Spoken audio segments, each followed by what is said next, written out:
I'm getting into character. All right, where to go?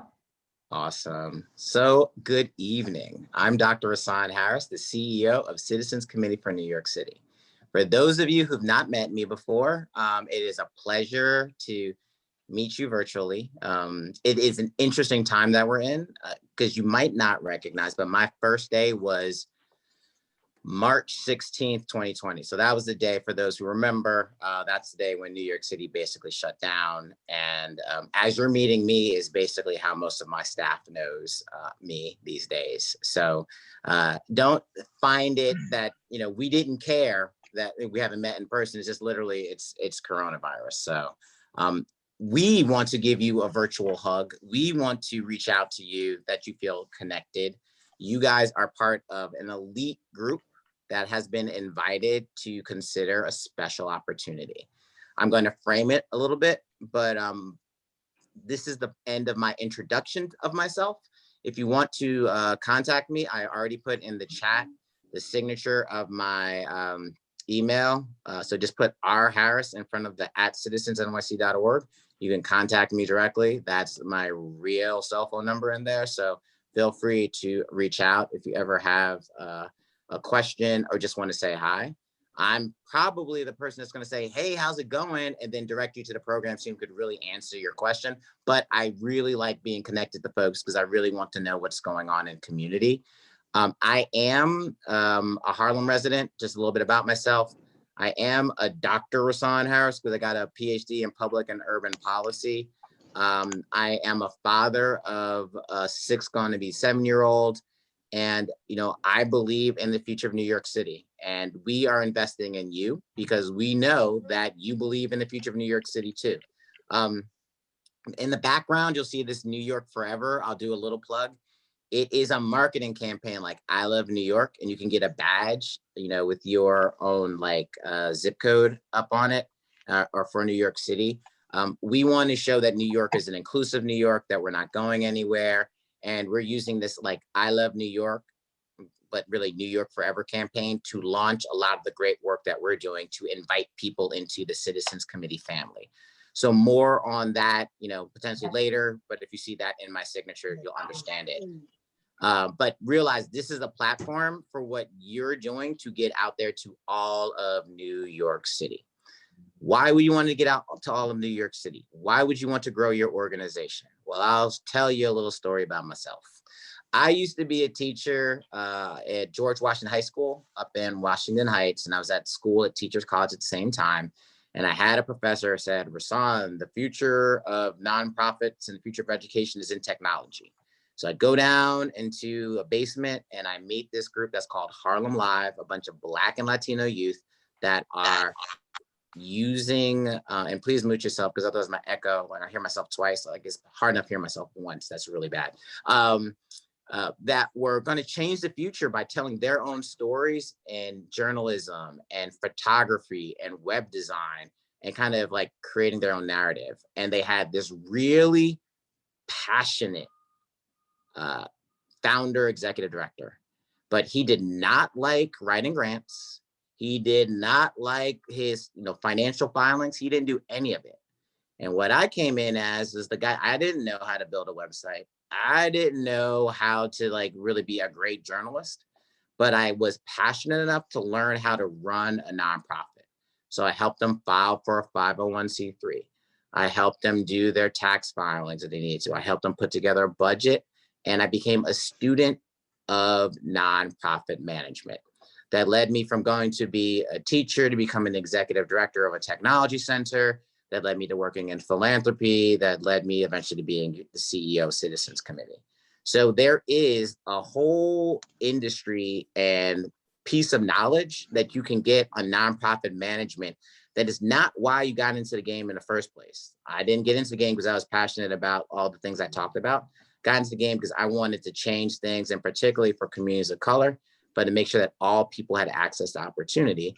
But I saw a path for me to make a difference, and particularly in that one organization, by being the guy that understood how to keep us in good stead with the IRS and maybe out of jail for wrong kind of filings.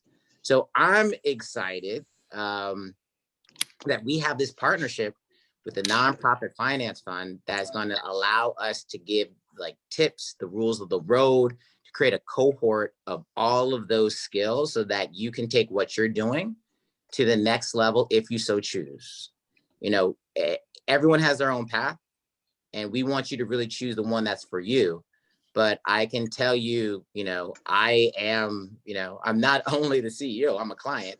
I really believe in the fact that getting nonprofit excellence is a way for you to increase your impact if you so choose. I've been a part of fellowship programs. I left this part of the story out. That nonprofit that I was working with, I got a fellowship to work at their full time. So I left teaching to work with it full time. And then it led me on my career to nonprofits. Being in a fellowship and being in a cohort gives you folks that you can confide in, gives you folks you can learn with, folks that you can lean on so that you can advance your skill set in community and be connected in a time when things can feel super duper lonely. So we're really excited about this application. We're really excited about this opportunity because we know that it can be amazing, again, if it is a fit for you. And we're just, again, so happy for the Nonprofit Finance Fund.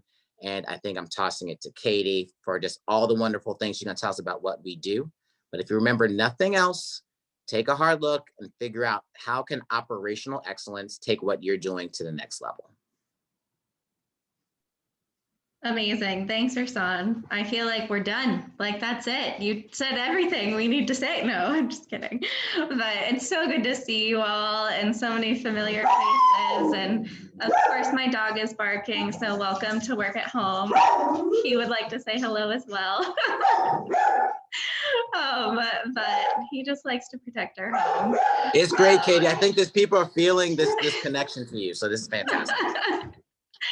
I love animals, as you know, but of course they're naughty sometimes. But yes, so welcome. And yes, this is kind of a crazy time to be in the world.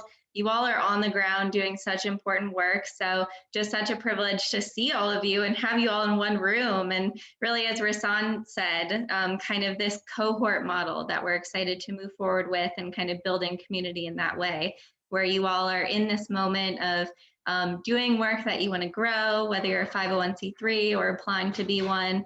So just excited to have you all here. You all know Citizens Committee and what we do for the most part, but with COVID, we have had some pivots, and with exciting new leadership, we're also growing the way in ways in which we support you all. So we kind of are moving forward with these 5 pillars of our focus, kind of how do we support you and what do we do as an organization. So you all know us as grant makers. This is why you came to us first, kind of this seed funding to get your work on the ground and support the work that you're doing. But what we also want to do is we don't want to kind of determine and decide what's important in community. We want to continue to hear from you all. What is important? What do you need? What kinds of workshops? What kinds of funding priorities should we be focusing on? So we'll be really amplifying community voice through surveys. So you've seen some come through our newsletter, but you know, kind of be on the lookout. We'll be sending more, and your input is so valuable in helping us pivot and really support you all. So surveys are another big thing in the way that we're changing how we support you. More convenings and conferences. You know, Zoom fatigue is real. So we get coming together in this way can be hard sometimes, but we're really trying to create different platforms to bring you all together to connect with one another. And then also thought leadership. So figuring out how can Citizens Committee as an organization and partnering with community groups and other nonprofits really help kind of lead the way in New York of how we're going to rebuild during and post-COVID, because post-COVID will happen. And then finally, through partnerships. So we're really trying to continue to build partnerships with you all, but also through support with elected officials. One, communicating what our surveys are saying to elected officials so that they can really make change from the government level, but also connecting you all with those leaders as well. So that's kind of what our main focuses are. and what we're doing now. So things might look a little bit different as you're getting to kind of re-know us and get reintroduced to who we are and also Rasan. We also have two main grant programs. So you're very familiar with our neighborhood grant, which you all have been awarded before. We've now called that the All-In Neighborhood Grant, and we'll be launching that again next week. And that's something where it is actually for less budget restrictions. So, you know, before we were kind of like, you can spend this much on stipends, this much, and but with the All-In Neighborhood Grant, we're really trying to lift those restrictions. And then we also have a new grant. It's called the Neighborhood Business Grant. So if you all are a business owner or know someone who's a business owner that really needs support during this time, they can apply for that Neighborhood Business Grant. And that is open on a rolling basis. So I will put that in the chat as well, but that is a new grant that we have too. So finally, you know, in the spirit of convening, we have these once monthly neighborhood chats. And that's an informal way for us all to come together, be able to connect with each other, be able to talk to Rasan, to me, other people on the programs team. And we actually have a neighborhood chat happening on February 9th. So I am going to actually post the link in our chat so that you can RSVP for that if you want to attend. It's happening at 5 o'clock on February 9th. So that is kind of a reintroduction to us, who we are, what we're doing, even though you're familiar with our work already. And with that, I'm going to pass it over to our partners at NFF, who we're so excited to work with. So Trella, I'm going to have you take it away.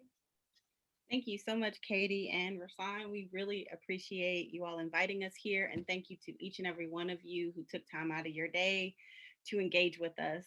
We sincerely enjoy every moment and opportunity that we get to meet with folks who are doing the hard work of trying to make communities better. And we're here today because we have developed a range of information and experiences that we want to share in as many opportunities as we possibly can. Nonprofit Finance Fund is actually a national organization, but headquartered in New York. We have 5 regional offices in Boston, New York, Oakland, Los Angeles, and Philadelphia. I really have to count them every time. And I've been with this organization almost 5 years. I forget. And we've been around for about 40 years, and we do 3 different things. We focus on a lending practice where we are able to support community nonprofit organizations, and we also have a consulting branch where we're able to share information that we garner from working with different nonprofit organizations around the country and bringing our insights and sharing those opportunities with nonprofit leaders such as yourself. And then we also try to take all of those insights and put them back in the field to influence the way that nonprofits are supported and the way that we think about funding nonprofits and engaging with said nonprofits. So we're pretty consistent around those 3 different areas of practice. We are a 40-year-old organization, and what that means is we have a history, and it's an interesting history about how we've engaged over time with communities. And even though the objective of how we wanted to initially engage was always pure of heart, our practices do not always land in that way. And so over time, we have had to reconcile our practices in the field to come to terms with how NFF shows up. So around 2017, we took our own journey. You've heard this all before, with a predominantly white-led institution trying to understand its impact in said communities. What does that mean? We took our journey and recognized that some of the very practices that we were elevating were actually negatively impacting communities of color in specific. And we wanted to make sure that we could identify where those practices were and to help us as an organization be better in supporting those communities. In 2020, pre-COVID, pre-George Floyd, I have to say that every time, we made a commitment to make sure that our organization is adjusting its practices to specifically identify ways to support community-centered organizations, and those led by and serving people of color. And so we are seeking out opportunities to bring the information that we've garnered, our experience, and also our mistakes to the table to say, hey, this is what we have to offer. We'd like to see you and be able to support you in your amazing journey. Can we share this information with you? And in that process, we got the pleasure of meeting CitizensNYC, and they were like, yes, we love y'all, come on in. And so that's what brought us to the table today. And we are really, really excited for the opportunity to do just what we've committed to. Today, you have myself, Trella Walker. I've been with the organization for a little over 4 years, and I work on our executive side, focused on strategy and actually rolling out the implementation of reaching communities of color. You have my colleague, Jessica Labarbra. She's going to introduce herself and give you more background, and my colleague, Johnny Lambor. There'll be quite a few others who will join this process and be able to engage with you. And I believe that they are all just as committed and heartwarming and goofy as we are. So on that note, I think I'm going to pass it over to Jess to share a little bit more specifically about how we're coming to you all today. Awesome. Thank you, Trella. Hi, everyone. I'm Jessica Labarbra. I go by Jess. So please, if we have the pleasure of meeting again, please know that. It's a pleasure to be with you all. I've been with NFF for about 12 years. I oversee business development in the advisory practice, which is, the fancy way of saying that I get the pleasure of putting together initiatives and designing them with partners like CitizensNYC. And so I'm going to just spend a few minutes telling you about the larger initiative that the opportunity to work with you arises from and under. So the body of work that we are talking about today is under an initiative we're calling Rising Together. It's a partnership with NFF and 3 networks that work with small community-centered organizations led by and serving communities of color in neighborhoods that have been hard hit by the COVID crisis, which I appreciate at this point is, lots of neighborhoods, but we're really targeting those communities of color that have been particularly hard hit and where inequities have been exacerbated. As you all know, CitizensNYC is a local network of New York City organizations. The other 2 partner networks that we're working with are Be Me, which is a national network of innovators, leaders, and champions who invest in aspiring communities. Be Me runs a remarkable fellowship for Black leaders across the nation. And Hispanic Federation, which is the nation's premier Latino nonprofit membership organization that works to empower and advance the Hispanic community. So we're really excited to have the opportunity to work with both those national networks and to focus in on New York specifically. New York is where we're headquartered, despite all of those, the offices and presence we have across the country. So we're really excited about this opportunity to work with you all. The goal of the initiative is to bolster the ability of community organizations to sustain and adapt your impact locally.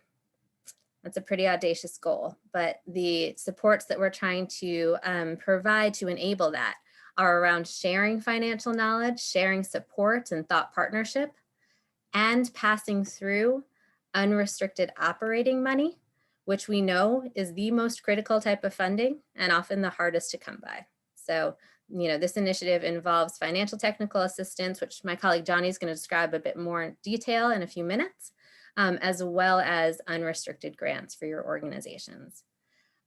There is going to be a mix of one-on-one financial coaching with one of our amazing consulting colleagues who will effectively be on call to your organization starting in about April and running through December. We are intending to talk with you in March or so when participants are selected for this project and kind of understand what your priorities are so that we can have a sense of what you want to focus on through the year, appreciating that those needs and priorities change, particularly in the climate that we're all working in.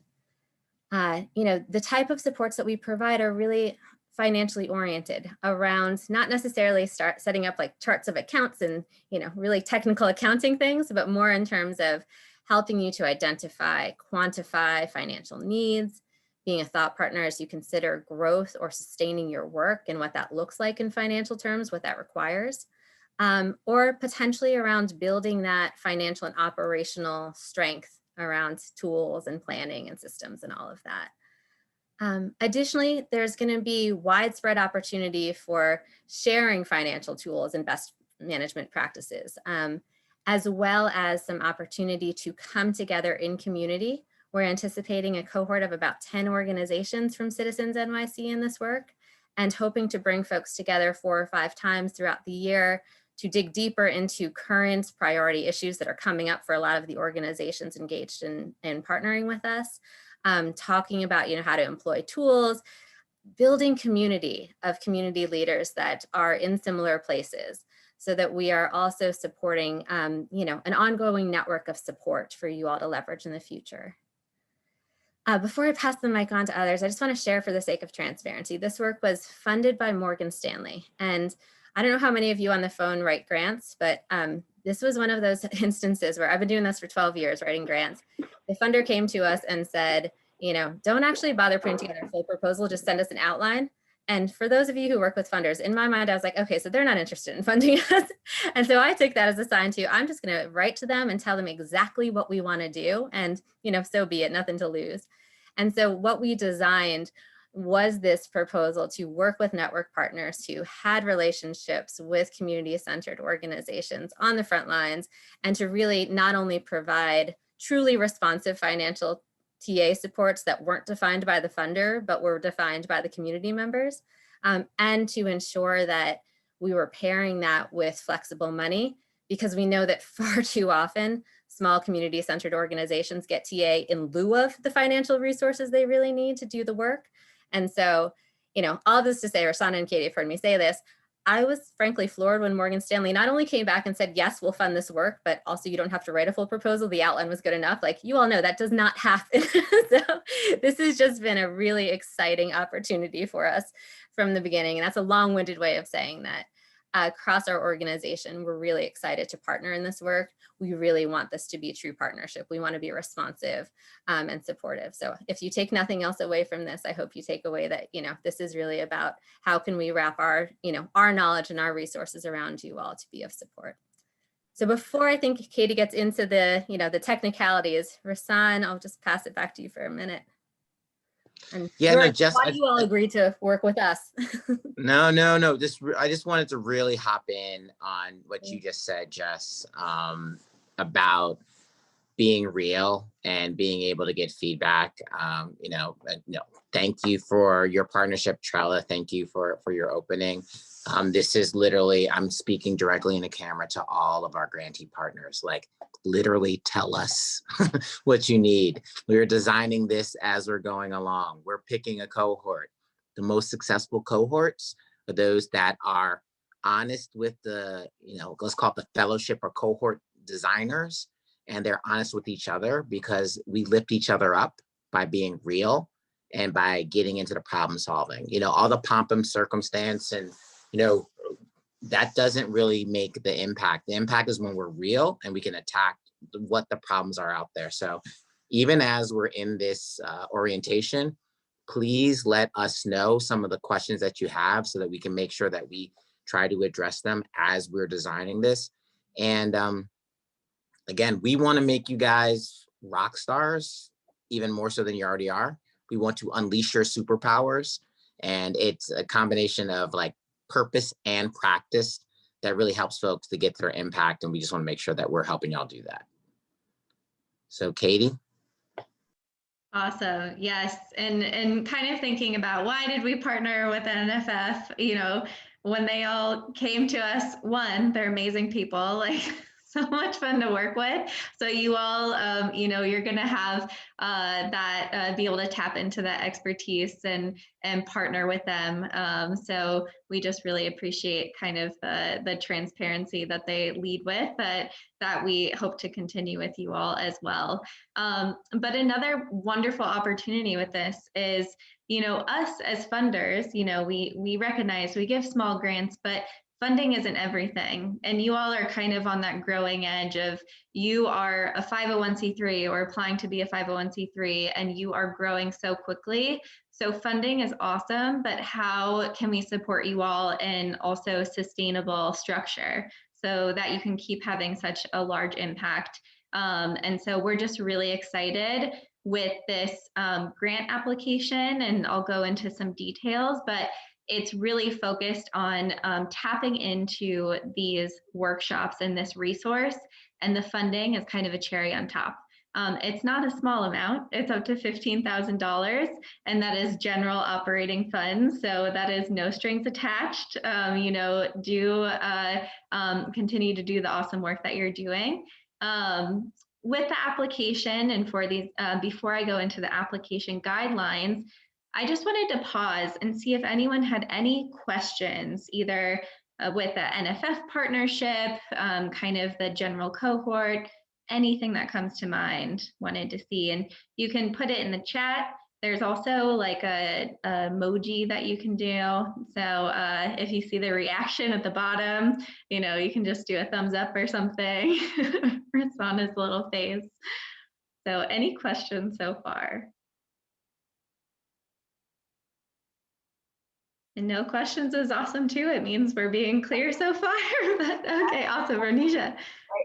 Yeah, so my question is, do you have to be incorporated as a 501c3 in order to apply or be in the process, or? That is a great question. Yes, for this specific application with this grant, you do need to be a 501c3 or in the process of being a 501c3. If it's something that you haven't started the process yet, but you would like to, and these workshops would really make a big impact for your group to move forward, please shoot me an email. I know we've all been emailing, but I'll put my email address here as well. Just send me an email and we can chat more. But overall, like, apply, submit an application, because you still have access to resources through us and ability to take part in some of the workshops, which we'll talk more about. So even if you don't get funding, you still have support. So awesome. So I see some questions in the chat as well. So I think, Wanda, as a result of the pandemic, all of our current services are offered in Zoom. How does that impact funding? You don't have to be in a physical space to be carrying out your work. And we definitely recognize right now during the pandemic, the fact that you are doing work via Zoom, that's completely fine. So don't worry about if you're not in a physical space right now, that's okay. If you have a fiscal sponsor, that is a great question. So if you— And Jess just answered it in the chat. Awesome. We hadn't talked about that, so I just want to give you a little prompt there. We are happy to oftentimes work with organizations who are fiscally sponsored, so that's no problem. Awesome. Thanks for taking that, Jess. Of course. Amazing. All really good questions. I think I saw Kelly also. Yeah, Katie. Yeah. Hi. Hi. I just, this sounds so timely, this opportunity. You know, we grew up, it's many of the other organizations here, I'm sure, grew up like with Citizens Committee. You know, we went from the little $300 grant and kind of graduated from there. So it's kind of cool that we're getting to this point. So it's really exciting. I didn't know a lot about the nonprofit finance fund. So when we Googled it, we were excited.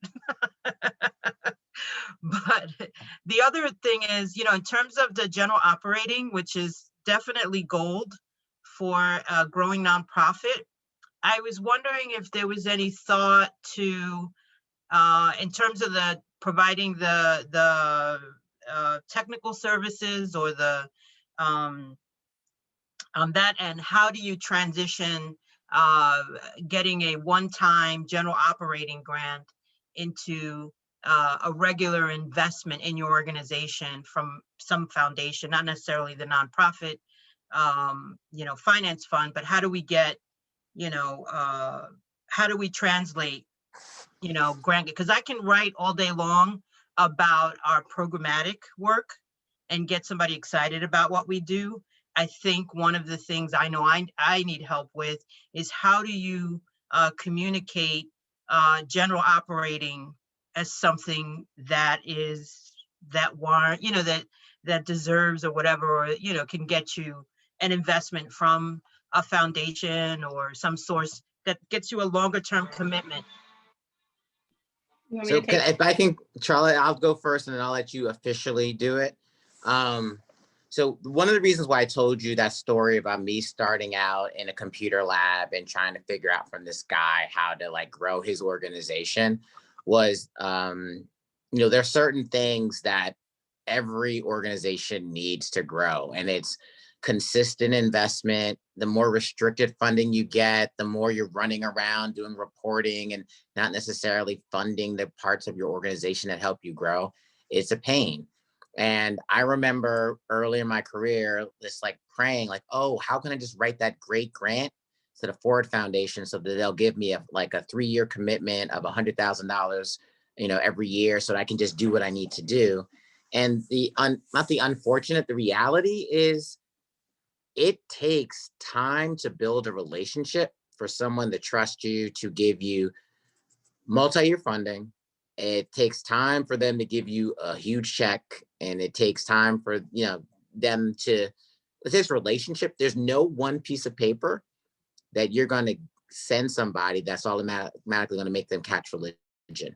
For the folks that really have that kind of organizational commitment to make grants, it takes relationship building. It takes being out there in the field for a while, just making a reputation. And even though a lot of folks do a lot of great work, the way the nonprofit world and the competition in it is built, it you know, it is a competition. And so being in a fellowship like this is where you can get community and understand what it takes to get to the point where you get what you're talking about.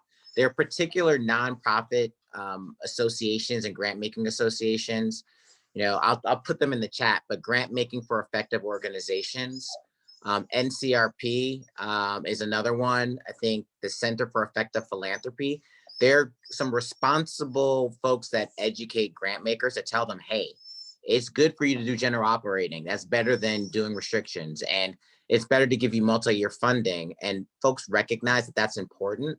But getting from knowing that is something you should do to constant practice, there's a gap. And for you to understand how to get that money, it's less about writing the perfect letter and more about positioning yourself in a relationship. And I'll be honest with you, you know, how does Citizens Committee give out its money? How does Citizens NYC get it done? We got to raise the money every year so we can give it out to you. And I was literally talking to my development staff that spend less time trying to write the perfect letter, spend more time getting me into conversations so that folks see the passion. I can show them the proof of the work and we can talk about the numbers, because the paper is not going to get people to invest in you. It's really the relationship. And I'll just add just a little bit onto that, Rasan. We often think about our mission elevator pitch, and we got it down pat. We know when we walk into the door and we see that person that we really want to build that relationship with, we can tell them everything that they need to know about how amazing our organizations are. But we don't always have our financial elevator pitch. We don't always have our financial story that succinct, that clear, and that organized around what is going on with our organization and what are the needs that we have for our organizations. And so that is some of the stuff that we like to work with you on, to talk about, like, how do you tell your financial story? How do you tell what's happened over the past? How do you tell about your growth story? Sometimes our growth stories weren't always great, and we are embarrassed about them. So we try to bury them in the numbers and, like, you know, don't look at that part. This is where we are now. And we're like, no, embrace that growth story, because it says something about who you are as an organization. So it's just like your mission. You have the commitment and you had to grow eventually in your mission. You also had to grow in your financial journey. And so those are some of the things that we'd love to talk about and get really excited about. Awesome. And these questions are also great. I see some questions in the chat more about the technical assistance. So I'm actually going to dive into some of the nitty gritty with the application, and I'll have Johnny from NFF talk more about what these workshops even entail.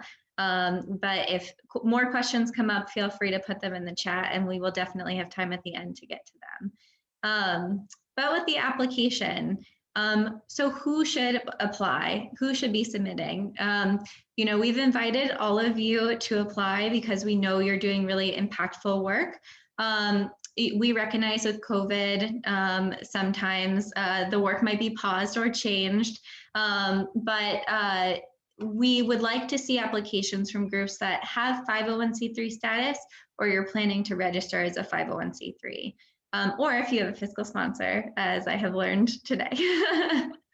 So that's who you should kind of be. You should also have the capacity to attend all of the capacity building and financial workshops that are offered by NFF. So we really want people that have the time, at least for someone from their group, to be able to really deeply engaged in these workshops, as well as in the consulting opportunities and the one-on-one support that will be offered through NFF. So we definitely recognize that is time, which is another reason why we're also providing funding along with these workshops as well.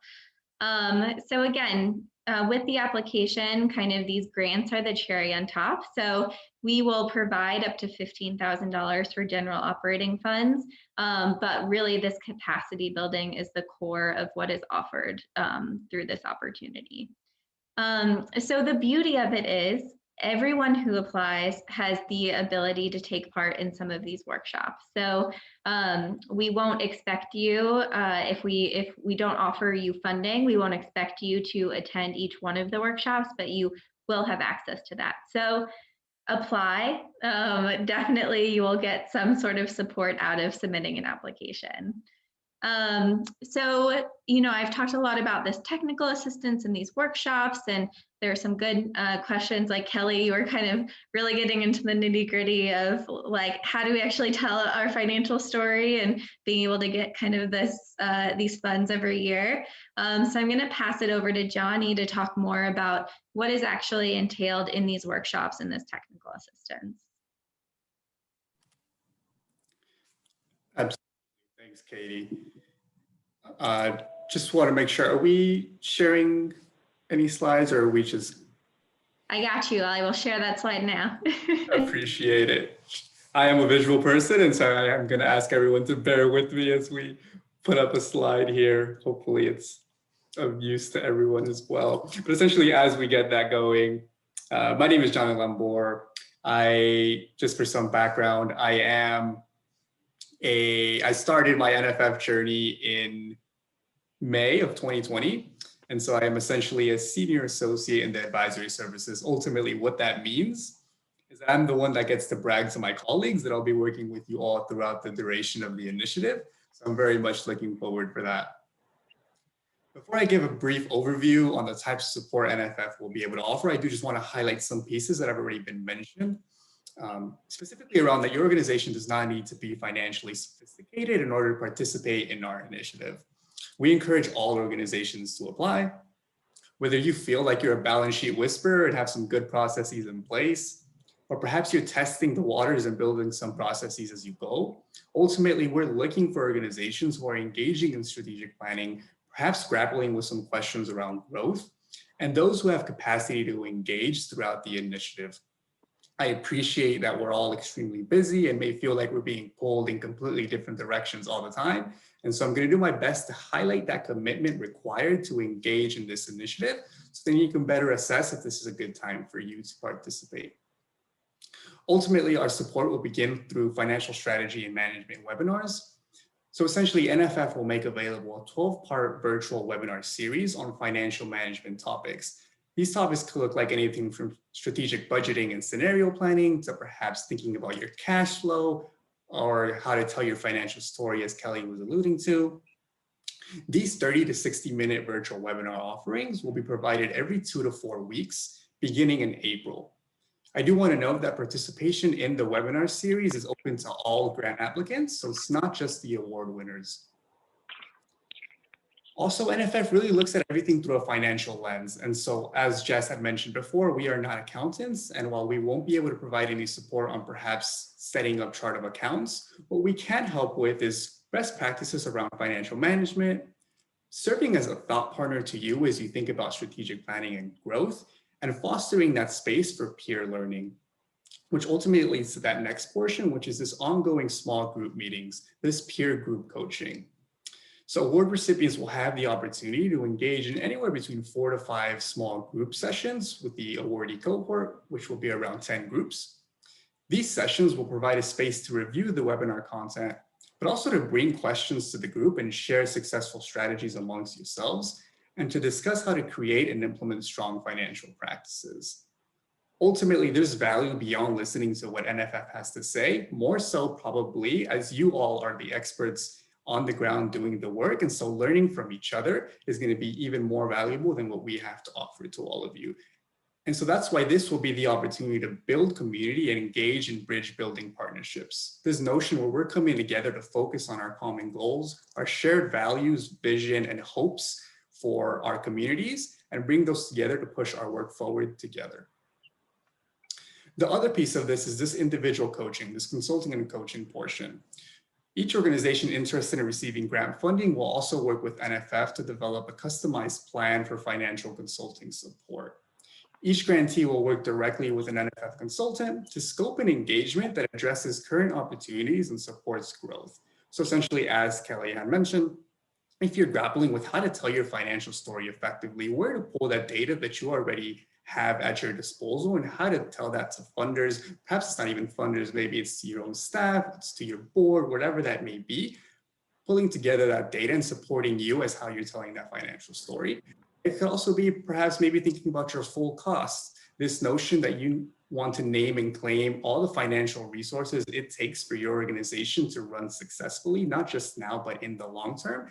And so that's areas that we can also support you as you continue to think about that as well. Organizations can expect to spend approximately 10 hours with an NFF consultant over the next 9 months. Now, I know finance can be sticky and oftentimes it's messy. Ultimately, what we want to do is we want to get you over to Finance Island where the sun is out, the water is warm, and the drinks are nice, and get rid of kind of this gloom and doom that the word finance entails. And ultimately, the last piece is this financial support, which we have been alluding to. It's flexible grants of anywhere between $10,000 to $15,000 to each organization to engage in this individual coaching. We know that participating in this engagement can be time consuming, and so we want to give something back for not only your time, but also general operating to cover all of those other expenses that you may need. I believe we're going to now open it up for questions, but I do want to pause and see if Jess or Katie has anything else to add. Awesome. Thank you so much, Johnny. I'm going to stop share if that's okay. So what we're going to do, we're recording this, so you all will get the link to this recording actually in the application. But NFF also created a beautiful PowerPoint that I will make sure to share with you all as well, so that you can kind of look through these types of support. So thanks, Johnny, for laying that out so clearly. I also wanted to just talk about the timeline really quick. When is this happening? When are applications due? So we'll actually be sharing a link to the application, which will be online. Many of you have submitted through this online form before. It's called Form Assembly. So you'll actually submit, you'll get the application next week, and then applications will be due February 22nd. So shortly after that, we'll review your applications and we'll notify you if you've been awarded the funding and one-on-one consulting as part of this cohort in early March. So a pretty quick turnaround time. So you'll be able to get all the information that you need. Then once you get notified in March, for those who are awarded, we'll ask for those grant agreements, which you all are very familiar with, and then get you your funds pretty quickly after that. And then the workshops will start in April. So that's kind of the timeline for this grant process. Of course, always happy to answer any questions with the application that you might have. Something that's new with the application that you haven't seen in our applications before are questions about budgeting and kind of your financial health. I don't want this to, don't feel like there's a right answer to those, okay? So it may seem daunting, but it's really just support for NFF to be able to understand what is this cohort kind of going through? What do they need, so that they can kind of tailor how they can best support you. So don't let those questions scare you. Katie, I really want to jump in on that. This is so huge because the growth comes from being real. And I tried to kind of model that before. The all prim and proper not being real. Growth and breakthrough comes through discomfort. If you're kind of plastering over, wallpaper over rotted drywall, like it's gonna happen. Folks are gonna see it.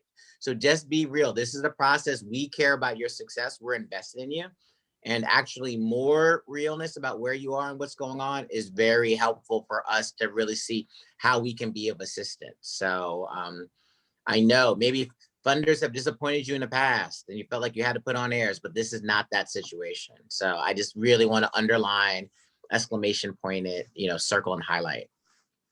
Rasan, I'll be quick on this, but one of the from us on the first webinar is about operating in the flawed system.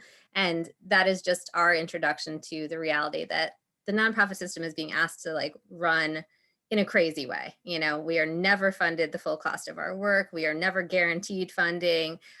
So I say all of that to say that our consultants and our organization comes at this from a place of understanding and camaraderie. Like a lot of what we do is finance, but it's also therapy. Like the challenges that we face in doing the hardest work that exists, if you ask me, without the promise of a real and sustainable funding source for that work, always year after year having to justify it, never getting paid the full cost, like those things set us up for feel financially secure or stable. And so, know that our team has been in this, we all share this mentality. We've seen the good, bad, and the ugly. We don't judge anything. And our goal is just to bring our understanding of the system, share it with you all, and work together on financial therapy very much, Kelly. I describe it that way all the time, and just kind of bring that orientation. So please feel free to be, honest. We're, as Johnny said, we're just looking for folks who have the capacity and interest in doing the work. And from there, that's it. Just Eva, on your question about budget size, not specifically, no. I think we want to make sure that, folks have some financial information to work with. So, Katie and I had talked about folks who maybe were at 100,000 or more, but if that's not you and you're interested, please don't feel like that's a reason not to apply. We know that folks are in different places and we've worked with really small one-person organizations in the past too. Awesome. Well, that is it in terms of information from us. So, recognizing your time, we said we'd have you for about an hour and we have about 5 more minutes. So I'd love to kind of open the floor again for questions. Saw some good ones in the chat that we've addressed, but any other questions that people have about this initiative or, life, anything? No, try to keep it focused. Katie, I think, Kelly, is your hand still up or is that just left over from? Okay, I want to make sure. I know you have the stuck there. You've been Really? in my, I keep shouting you out. Yeah. I don't know how to bring it down. I'll bring it, I don't know. No, I have nothing else to ask though. Thank you. Awesome. I see a question about the guidelines to apply. Yes, so the whole application will be sending you all next week. So the application guidelines will be right at the beginning of the application, kind of laying out some of the things that we talked about today.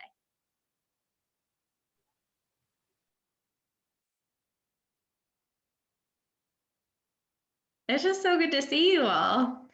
And I realized I didn't actually introduce myself. I apologize for that. I was like, everyone was saying their names in the organization. So I know I've been emailing you all, but I'm on the programs team at Citizens Committee if you all hadn't figured that out or not known yet. But good to see so many familiar faces and just. And you have our deepest gratitude.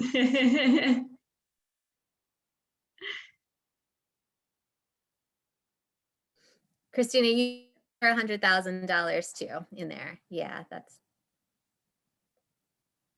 Yes, you had answered a question and I didn't catch the whole thing. The question Eva had asked.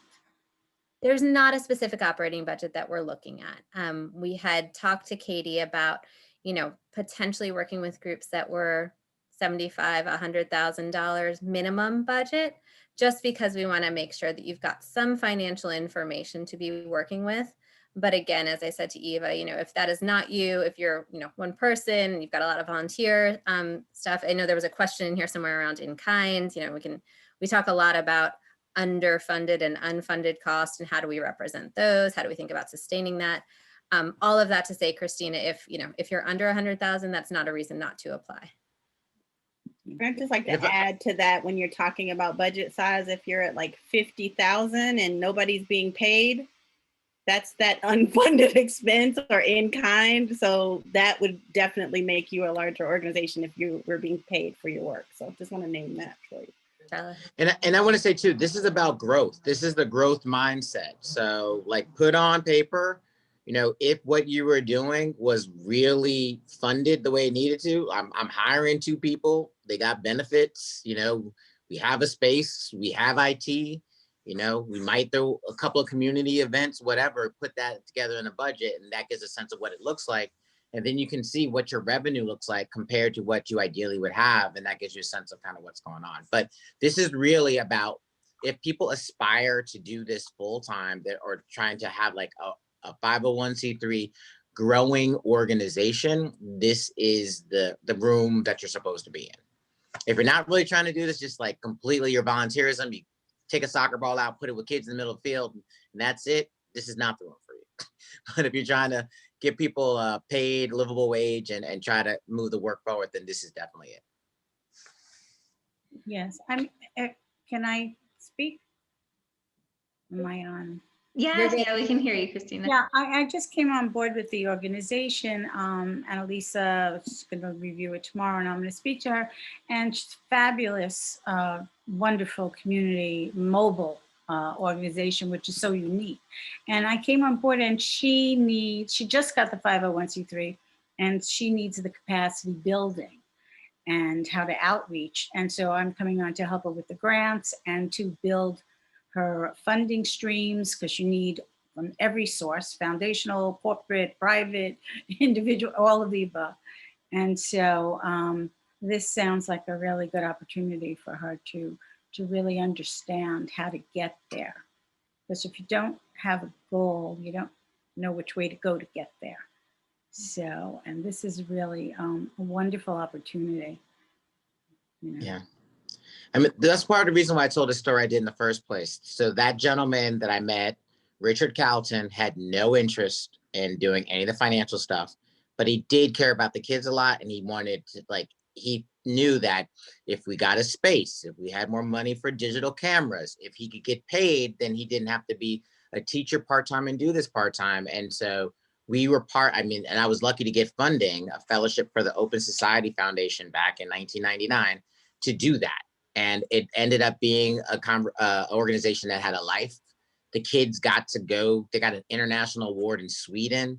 They got recognized, kids got to go to work at Bloomberg, and like the life trajectory of a lot of people were changed. So again, the financial operations piece can enable amazing dreams. And it's, sometimes this is the part that no one gets coached on to get her done. Son, that piggybacks really nicely into Amy's question about the TA is financially oriented. Amy, you're absolutely right. And you asked if there was general strategic planning also addressed. We tend to say that we approach everything sort of through a financial lens. So we're absolutely going to be thinking about what your growth plans are. And a lot of our work tends to be helping you to think about the vision of what you want to do and to operationalize that. So, if you're interested in moving into another community, if you're interested in doubling the impact, what is that going to take in terms of people, time, space, supplies, efforts, and, what are the sort of financial implications of that? So we do sort of tend to come at it from a financial orientation, but we do oftentimes get into the, mission, vision, strategic future. We also do talk, there's a webinar topic focused on scenario planning for the future and thinking about, projecting out budgets and things of that nature. So we touch on it absolutely in the work, but it is not, there's not going to be a general strategic planning session that we do. Does that answer your question? Thank you so much for that. Yeah, absolutely. That's really helpful in terms of, as an organization that's growing and evolving, how do you have a strategic plan when you don't really have like set funding coming in every year? So I like the idea of having like a strategic financial plan, and that can kind of tie into all your goals and objectives. So thank you. And I feel like Trella said it earlier, your elevator pitch. I bring up the soccer example because I used to do this volunteerism with Harlem Youth Soccer. And now it's FC Harlem. They literally got their jersey in like the FIFA 2021 like EA Sports game. So it went from a bunch of folks with a soccer ball to going to now that they have like merchandise and everything. And the way it happened was he wrote down on paper what he wanted to be. And so if someone said, if I have a check for $100,000, what are you going to do with it? And if you don't have that story and you don't exactly have it broken down, then it's hard for folks to know where their investment's going to go. So it's first like having that.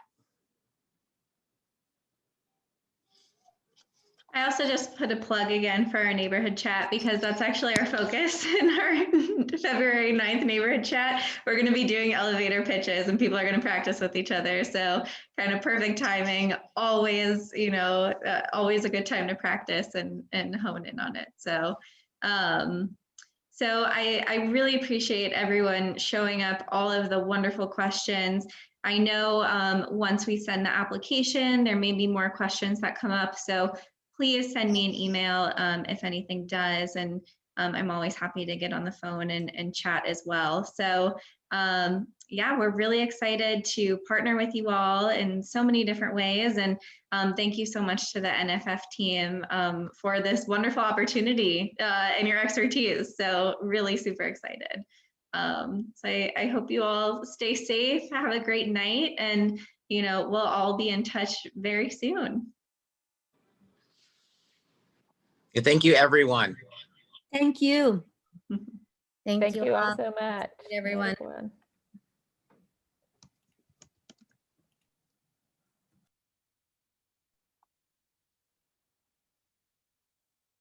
Bye, you all. Bye.